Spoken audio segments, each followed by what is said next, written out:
কিভাবে কুকুরগুলো ডাকছে দেখো। এখানটায় প্রত্যেক দিন রাত প্রায় 12টা 12:30 বাজলেই এইভাবে কুকুরগুলো ডাকে, প্রত্যেকটা ঘরের কুকুরগুলো ডাকে।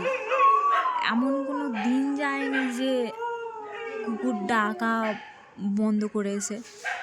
ঠিক এই টাইমটা হলে এমনভাবে ডাকাডাকি করে পুরো কুকুরগুলো, মানে প্রত্যেকটা কুকুর ডাকাডাকি করে। এখন পুরো চুপ হয়ে গেছে।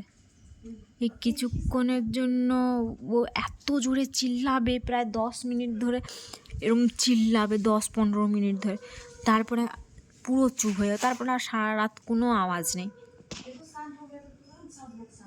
হ্যাঁ।